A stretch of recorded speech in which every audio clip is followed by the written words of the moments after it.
Oigan, ¿y cómo les fue en la última tarea? Ay, ya ni me digas, me fue súper mal, la verdad. Yo la verdad no entendí nada. Yo no la pude terminar. Oye, Leo, ¿a ti cómo te fue en la tarea? ¿Había tarea? Ay, ¿cómo valemos mal? Cámara, mis carnales. Al chile se me ven bien aguados. Pero no se me agüiten. Con esta varita todopoderosa para ustedes, mis todos tibios, van a ver que van a dar la mejor explicación de sus estudiantiles vidas. Me cae que sí, porque acá de camaradas se ve que no la arman para esto de la biología, ¿no? Con todo respeto, ¿verdad? ¿Sí o no, güey? No sé, hermano, ni siquiera te conoce.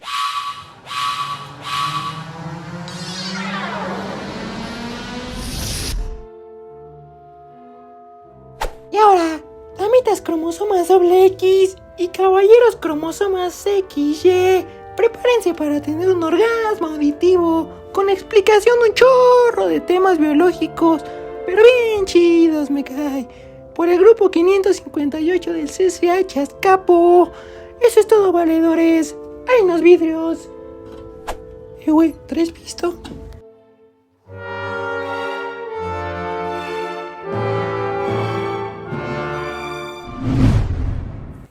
¿Dónde estoy? Jamás había sentido tantas ganas de hablar sobre arreglo cromosómico, pero como vieron TikTok, lo mejor es sacar todo lo que tengamos dentro, si no podemos enfermarnos. Yo creo que por eso vamos al baño, ¿no? Voy a fingir que no escuché eso, por mi salud mental. Bueno, a ver, el ADN es larguísimo, mide aproximadamente 2 metros de largo por célula, más alto que cualquier mexicano promedio, y ahora imagina a tu amiga la chaparrita con 2 metros de ADN. Obviamente se necesita acomodarlo. Y para empezar, se usan las histonas. Piensen en ellas como estos carretes de hilo, pero hechos de proteínas y diseñados específicamente para el ADN. La célula produce estas histonas porque el ADN, nuestro hilo genético larguísimo, se enrolla 2 veces en ellas. Cuando el ADN se enrolla, lo hace con alrededor de 8 histonas. Yo les digo las histonas del 8. ¡Sas! ¡Sas! Y que me enrollaba. Y que luego me desenrollaba y ¡sas! ¡Sas! Así es como se forma la unidad básica, el nucleosoma. Son como pequeñas bolitas de ADN bien apretadas.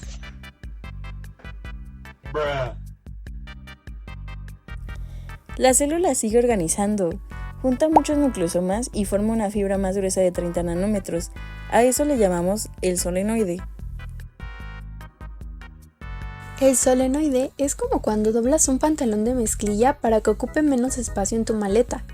Si doblas el pantalón de forma desordenada y al azar, es un desastre. Pero si sigues la técnica de doblado perfecta, la maleta se cierra sin problemas. La célula siempre sigue la técnica. 6 nucleosomas se agrupan y se tuercen en forma de espiral para crear esta fibra de solenoide, aumentando la compactación unas 40 veces más. Luego el solenoide se sigue doblando hasta formar la cromatida. Aquí es donde la cosa se pone seria, porque ya estamos listos para usar la información o para guardarla bajo llave. La cromatina tiene 2 caras. La cromatina está más suelta y abierta, es la que se puede leer fácilmente para hacer proteínas. Es como tener tu libro de texto abierto en la página de estudio. Y la heterocromatina, esta es la ruda. Es tan compacta y apretada que si intentas abrirla te dice, aquí no. Es ADN que la célula no necesita leer, así que lo guarda bajo llave. Finalmente, cuando la célula se va a dividir, la compactación se vuelve máxima. La cromatina se aprieta muchísimo hasta formar los famosísimos cromosomas. No por nada nuestro guapo editor desde hace rato nos puso fondos de cromosomas, caray. Y en cuanto a la fibra de solenoide, esta no se relaja, al contrario, se enrolla sobre sí misma en bucles muy grandotes, formando estructuras aún más gruesas. Y recuerden, la forma de X del cromosoma solo aparece cuando está duplicado. Si no está duplicado, es solo un palito aburrido. El proceso completo queda así. ADN forma histonas, histonas forma nucleosomas, nucleosomas forman solenoide, solenoide forma cromatina y finalmente cromatina hace cromosoma. Literalmente, el arreglo cromosómico evita que seamos un desastre biológico. Bueno, más del que ya somos. Ya entendí cómo funciona el ADN, pero ¿en dónde más lo podemos encontrar? Porque no todo el ADN es igual. ¿En el núcleo? Yo solo me acuerdo de esa. Ese es el ADN eucarionte, Leo. Es el nuestro, el de los animales y las plantas. Pero hay un montón de seres vivos más simples, los procariontes, que tienen su ADN completamente diferente. El ADN procarionte es el de las bacterias, la vida más punk de la biología. No tiene núcleo, así que su ADN está libre en el citoplasma. Además, su ADN es una molécula circular. Imagina una liga de goma muy larga. A esta región donde está el ADN libre le llamamos nucleoide. Impresionante. Aunque a mí me sacó más de onda que tú sí tienes nariz y yo no. A ver, por lo que estoy entendiendo, ¿su ADN es tan básico que solamente flota? O sea, no tiene ni membranas, nada que lo proteja en sí. O sea, se me hace muy chafa. Dale, carnal. Por eso se ve que traes cara de que oliste un pedo. Las bacterias son súper eficientes, pero en cambio si hablamos de nosotros los eucariontes, el asunto es más sofisticado.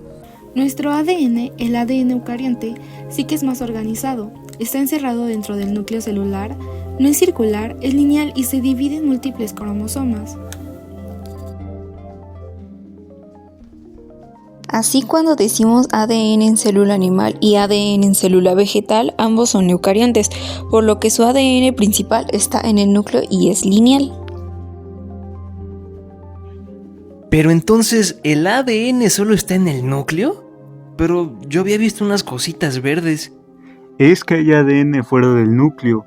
Es el ADN de los organelos. Y pues sinceramente es una locura, ya que, ejemplo de ello son las mitocondrias, que estas nos dan energía y tienen su propio ADN. Otro ejemplo de ello puede ser la de las plantas, que tienen cloroplastos para hacer fotosíntesis y ellos también tienen su propio ADN. Lo más impactante es que el ADN de estos organelos, el ADN mitocondrial y el del cloroplasto, es circular como el de las bacterias. Esto es la prueba de la teoría endosimbiótica. Se cree que hace miles de millones de años, nuestras células se comieron una bacteria y en lugar de digerirla, la adoptaron. Por eso las mitocondrias y los cloroplastos conservan su ADN circular y son semiautónomos. ¡Damn! O sea que llevamos bacterias dentro de nuestras células dándonos energía. Y justo porque nuestro ADN nuclear es lineal y larguísimo, necesita ser guardado.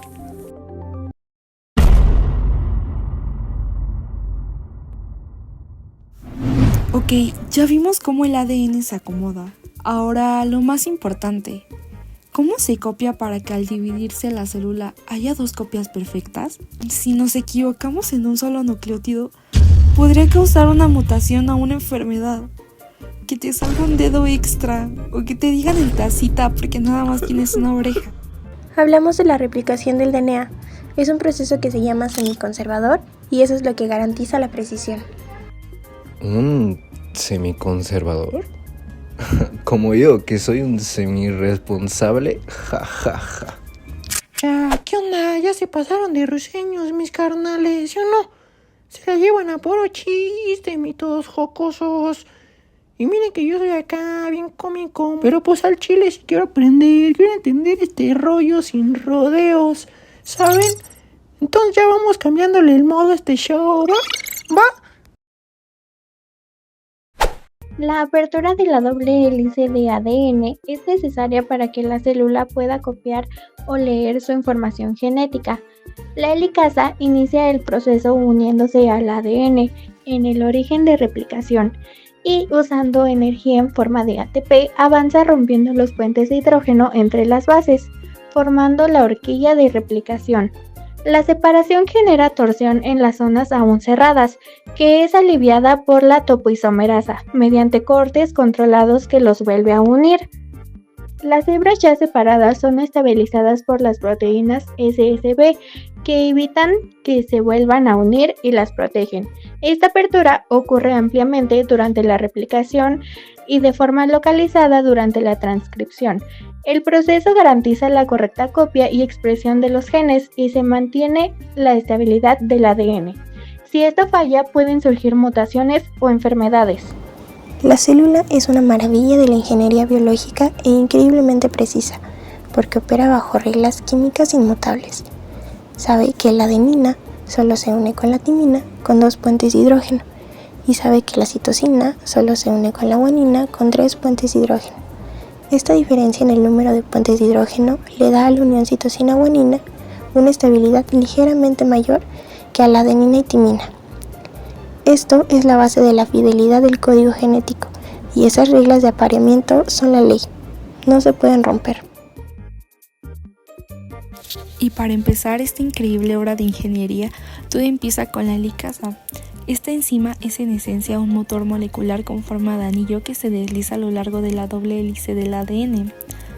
La función vital de la helicasa es romper esos puentes de hidrógeno que conectan las bases complementarias, justo en el punto de origen de la replicación.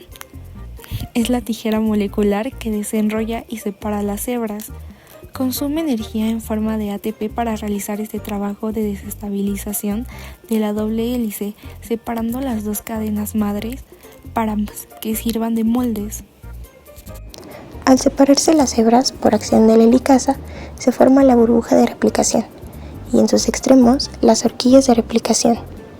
Esto tiene que pasar con sumo cuidado, porque las hebras de DNA simple son químicamente inestables y tienen una fuerte tendencia a volver a unirse o enredarse, lo que podría detener el proceso o causar rupturas.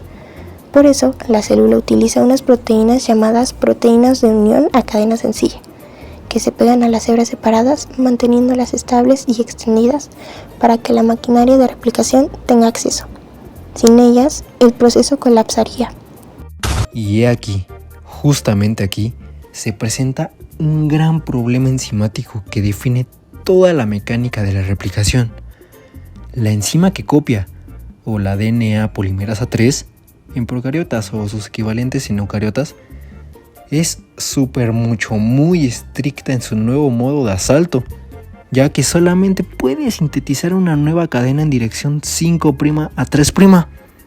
Y esto se debe a que la polimerasa cataliza el enlace fosfodiéster utilizando la energía de la hidrólisis del nucleótido trifosfato entrante en el extremo 3OH libre de la cadena en crecimiento. No se mueve al revés ni se desvía de esta regla química fundamental. Y esta limitación impone muchísimos desafíos muy diferentes en cada una de las hebras de molde. Y peor aún, la polimerasa no puede empezar la síntesis de una cadena desde cero. Necesita que alguien le ponga el primer ladrillo o nucleótido para tener un extremo 3-hidroxilo libre donde empezar a añadir nuevos nucleótidos. Es como un pintor que solo pinta si hay una manchita previa. Porque, si la superficie está muy limpia, pues el vato se bloquea. Para eso llega la primasa, un tipo de ARN polimerasa que se encarga de sintetizar un corto fragmento de ARN llamado cebador. Este cebador, que es complementario al ADN molde, provee ese extremo 3-hidroxilo inicial que la polimerasa necesita para tomar el relevo y comenzar la síntesis de ADN. Pero eso no es todo, Sam. La polimerasa es considerada la mejor copiadora de la naturaleza, porque después de poner cada nucleótido, tiene una función intrínseca de corrección de pruebas. Esta actividad se conoce como actividad exonucleasa. Si la polimerasa detecta que ha insertado una base incorrecta, utiliza su actividad exonucleasa para retroceder, eliminar el nucleótido erróneo y reemplazarlo por el correcto. Es una copiadora que se autocorrige. Ahora, volviendo al problema de la dirección de síntesis, como el ADN es doble y las hebras son antiparalelas, para que entiendan, corren en direcciones opuestas, una va de 5 a 3 y la otra de 3 a 5. La polimerasa tiene 2 formas muy distintas de chambear en la burbuja de replicación, debido a su límite estricto de ir solo de 5 a 3. Una de ellas es la hebra líder. Esta hebra se sintetiza rapidísimo y de forma continua. Su molde corre en la dirección 3 a 5, lo que permite a la polimerasa seguir a la helicasa sin interrupción. El camino es perfecto, continuo y requiere un solo cebador inicial. Pero luego está el desastre, que es la hebra rezagada. Su molde corre en la dirección de 5 a 3. Como la polimerasa solo puede ir de 5 a 3, tiene que copiar a pedacitos retrocediendo constantemente para unirse a nuevos cebadores, que la primasa coloca a medida que la helicasa abre más el ADN. También, ¿sabían que esos pedacitos de DNA recién sintetizados en la hebra rezagada se le conocen mejor como fragmentos de Okazaki? Y cada fragmento requiere su propio cebador de RNA. Esto significa que la replicación de esta hebra es muy discontinua y genera muchísima más chamba para la maquinaria. Después, otra polimerasa o DNA polimerasa 1 en procariotas debe matar o eliminar a todos esos cebadores de RNA, dejando muchísimos huecos. Pero al final llega la pacificadora, la enzima que une todo, el ADN ligasa. Una vez que la polimerasa 1 ha quitado el ARN y llenado el hueco con ADN, queda un pequeño corte o muesca, un enlace fosfodiéster incompleto entre el extremo 3OH del nuevo ADN y el extremo 5-fosfato del fragmento de Okazaki anterior. El ADN ligasa sella esta muesca uniendo todos esos fragmentos para crear una hebra continua. Pega los pedazos sueltos como cuando engrapas las hojas que se te cayeron y dejas la cadena de ADN perfectamente intacta. Y con un mecanismo de corrección tan estricto y preciso, el resultado final de este proceso semiconservativo es la generación de 2 copias idénticas del ADN. Cada doble hélice nueva contiene una hebra original y una hebra recién sintetizada. La vida tiene su propia impresora 3D molecular y funciona de maravilla para asegurar la herencia del código genético.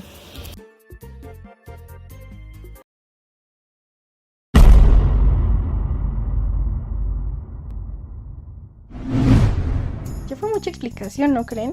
Pues bien, ahora el DNA es muy grande como para salir del núcleo por sí solo y aparte tiene información genética muy vital. Entonces hay una célula que se encarga de fabricar una copia temporal llamada RNA mensajero. Tiene un proceso un poco tardado, pero es muy fundamental porque permite que la información genética se transmita sin comprometer la integridad del original. Algo así como una copia de un documento importante, como cuando sacas tu CURP o algo parecido, y tienes que sacarle una copia porque obviamente sin el primer documento se ve comprometido. Por lo que a este proceso de copiado se le conoce como transcripción. Es importante destacar que el ADN no se desenrolla completamente durante este proceso, o sea, solamente se abre la región específica del gen que se necesita transcribir en ese momento particular. Esto hace que el proceso sea extremadamente eficiente, por lo que la enzima responsable se llama ARN polimerasa. Su función es leer la cadena molde del ADN y sintetizar una cadena complementaria del ARN. La ARN polimerasa se desplazará a lo largo del gen, agregando nucleótidos uno por uno según las reglas de apareamiento de bases, construyendo así la molécula de ARN. Aquí necesitamos señalar una diferencia crucial entre el ADN y el ARN. En la transcripción, donde en la cadena de ADN había timina, en la cadena de ARN se incorpora uracilo. Esta es la única sustitución de bases. Las demás reglas permanecen iguales. La adenina se aparea con uracilo y la guanina con citosina. Todo este proceso ocurre exclusivamente dentro del núcleo celular, ya que el ADN abandona jamás este comportamiento. Por lo tanto, la célula ha desarrollado este sistema de mensajería molecular donde el ARN mensajero actúa como intermediario, llevando la información desde el núcleo hacia el citoplasma donde se encuentran los ribosomas. Pero espera. El RNA mensajero, que se forma primero en el núcleo de las células eucariotas, se llama RNA precursor o pre-RNA mensajero. Y este RNA precursor está lleno de secuencias no codificantes, inservibles básicamente, que son irrelevantes para la proteína final que buscamos. Es básicamente como una película recién grabada con muchas tomas que deben ser editadas. Y estas secuencias no codificantes se les llama intrones, que debemos considerar como la basura o el desecho que necesita ser descartada. Y tienes toda la razón, Joan. Exactamente como lo dijiste, hay un proceso que se lleva a cabo que se llama empalme o splicing y pues que se encarga de eliminar las secuencias no codificantes, que en este caso se llaman intrones, y se conservan las secuencias codificantes que se llaman exones. Este mecanismo pues, es muy esencial porque permite que la célula genere un RNA mensajero funcional a partir del transcripto original. Y sin esto la información para sintetizar la proteína se vería interrumpida por secuencias inútiles. Algo así como cuando una impresora se traba y no puede terminar de imprimir, imprime mal o se toma bastante tiempo. Entonces es una parte muy importante. A este proceso de splicing o empalme, que es llevado a cabo por un complejo molecular denominado eplisosoma. El eplisosoma está compuesto por múltiples proteínas y pequeños ARN nucleares que trabajan coordinadamente. Este complejo reconoce secuencias específicas en las uniones entre intrones y exones. Este hace que corte con precisión los intrones y posteriormente une los exones en el orden correcto. El resultado de esto es que genera un RNM maduro que contiene únicamente la información codificante necesaria para dirigir la síntesis de la proteína. La precisión de este proceso es fundamental, ya que cualquier error en el corte o empalme puede resultar en una proteína defectuosa o en su caso no funcional. Una vez completado el proceso de adición, el ARN mensajero maduro ya contiene la secuencia codificante completa y ordenada. En este punto el ARN mensajero está listo para ser exportado del núcleo. Sale a través de los poros nucleares, que son canales especializados en la envoltura nuclear, y llega al citoplasma. Ahí es donde será leído por los ribosomas durante el proceso de traducción. Pero para que esa lectura tenga sentido, la célula utiliza un sistema de codificación universal, el código genético.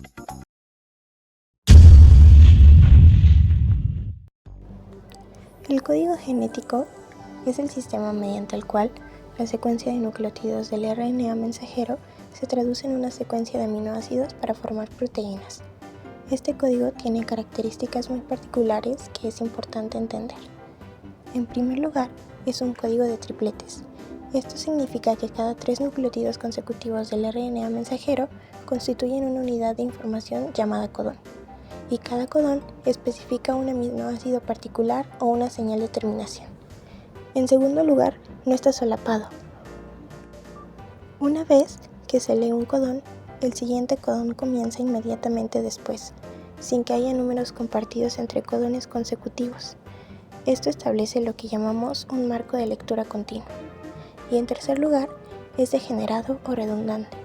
Como tenemos 4 bases nitrogenadas diferentes y los codones son de 3 bases, existen 64 combinaciones posibles.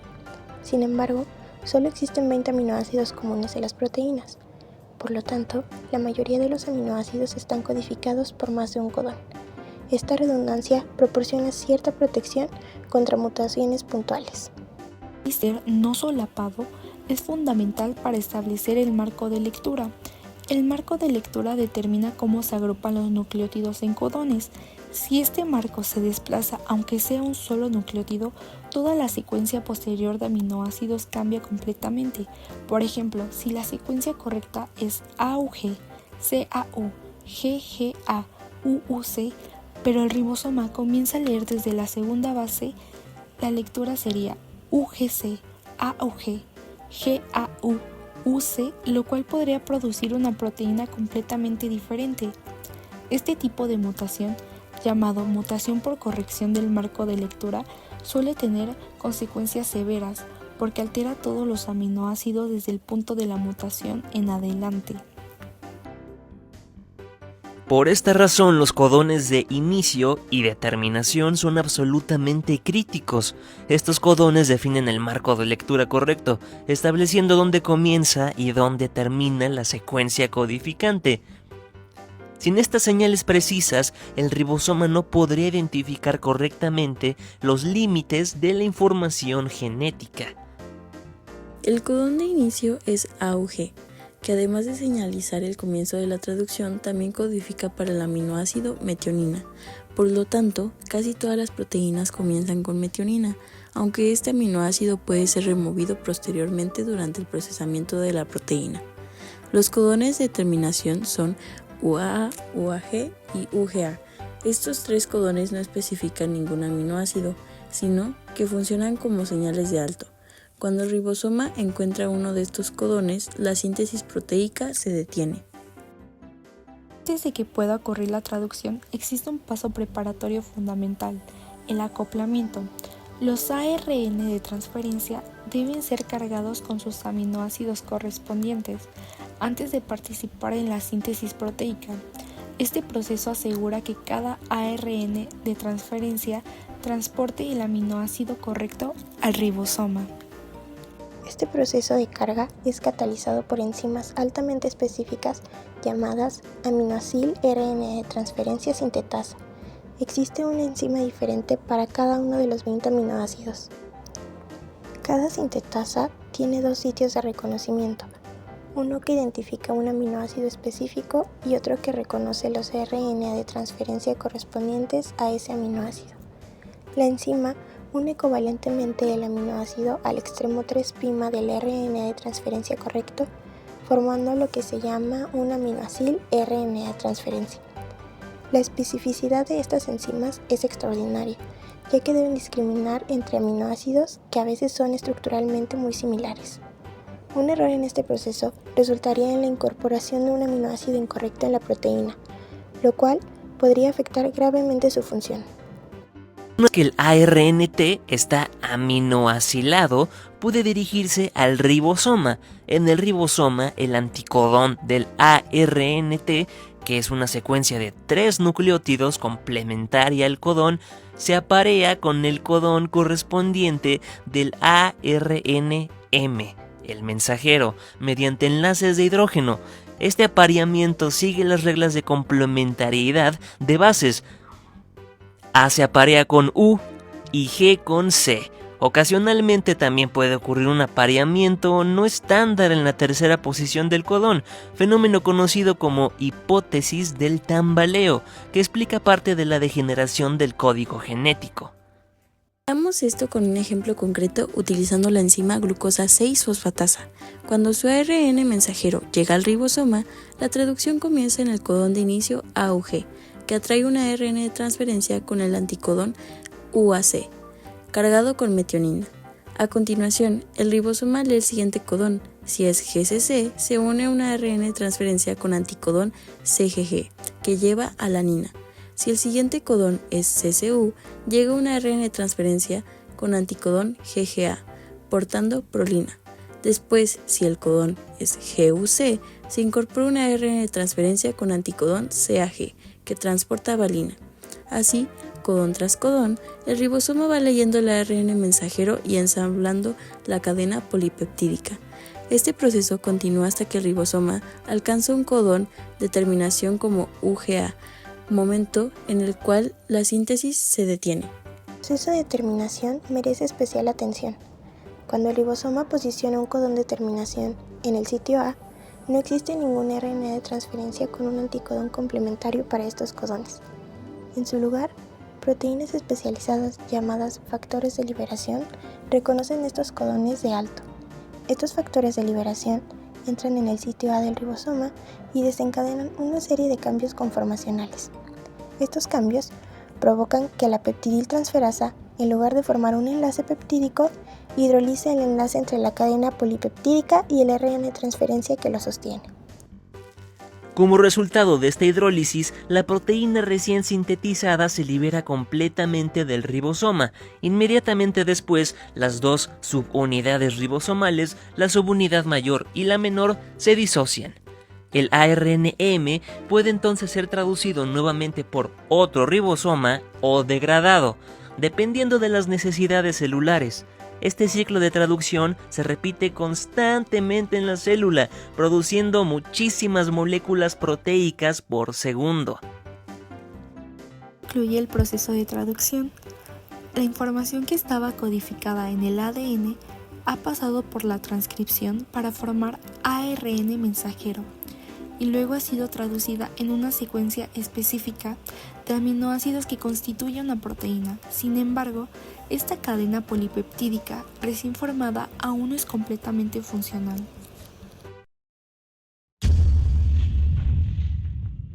La proteína recién liberada del ribosoma es una simple cadena polipeptídica. Todavía no sirve, es un fido sin forma. Por eso, el primer lugar al que tiene que ir es el retículo endoplásmico rugoso, RER. El primer compartimiento donde muchas proteínas son procesadas es el retículo endoplasmático rugoso, también llamado RER. Las proteínas destinadas a ser secretadas, a formar parte de membranas o a residuos de ciertos organelos ingresan al RER mientras aún están siendo sintetizadas. Una vez dentro, comienzan a plegarse gracias a la acción de proteínas acompañantes. Hola, yo soy Chiñas.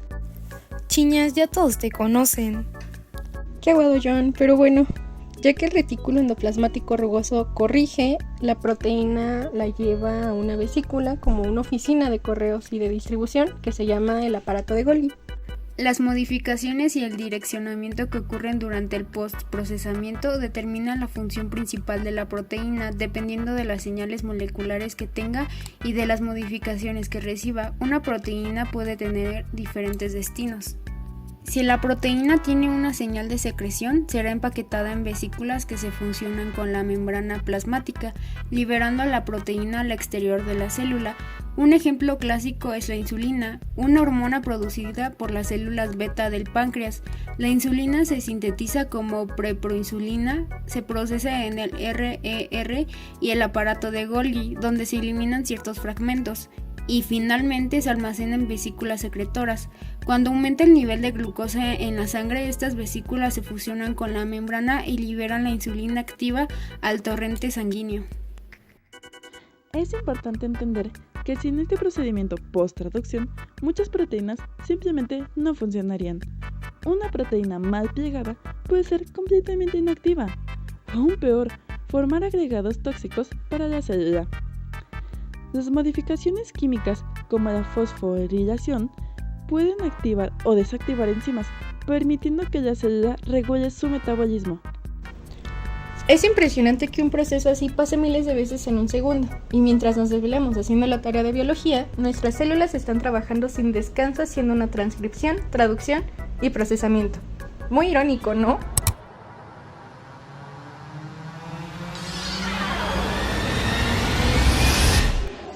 Ay, pero ¿qué pasó? ¿Todos están bien? Vaya, creíamos que nunca iban a despertar. Parece que cayeron en el hechizo de Tuayin Ceciachín. Ok, entonces, ¿eso explica por qué vi elefantes rosas al inicio? No, aquí sí estás solo, hermano. Solo tú viste eso. ¿Qué? ¿En serio nadie más vio elefantes rosas? Ya ven lo que dice la canción. Al que abusa del licor se le aparece una visión. Son elefantes de color que espantan y dan terror. Sí, bueno, yo creo que ya tienen que ir buscando un anexo para su amigo. Nos largamos. Por cierto, nos llevamos algo a cambio de cuidarlos.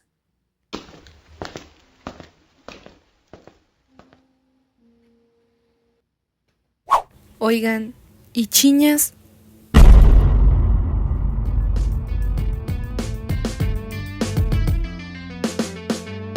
Hay millones de proteínas que componen nuestro cuerpo que para funcionar deben ser hechas de modo perfecto. Allí es donde entra en juego el ADN con su enlace, pues le dice el aminoácido cómo debe alinearse. Piensa que solo si las proteínas se hacen bien, la célula, órgano y organismo lo harán también. Por eso es importante que entrenes de modo práctico. Algunos se creen proteína y no llegan ni aminoácido. El ADN tiene un modelo simplificado, como una escalera y 4 tipos de peldaños. Son los nucleótidos como letras a una rima: adenina, timina, guanina, citosina. Mirando Subiendo la mitad de la escalera hipotética tú leerás un código, es la secuencia genética de arriba para abajo como un libro y su cubierta si una sola escalera tiene millones de letras. Además resulta que está enroscado como fideo, que vive en el núcleo protegido como huevo. Pero los aminoácidos tienen pequeño drama si están fuera del núcleo en el llamado citoplasma.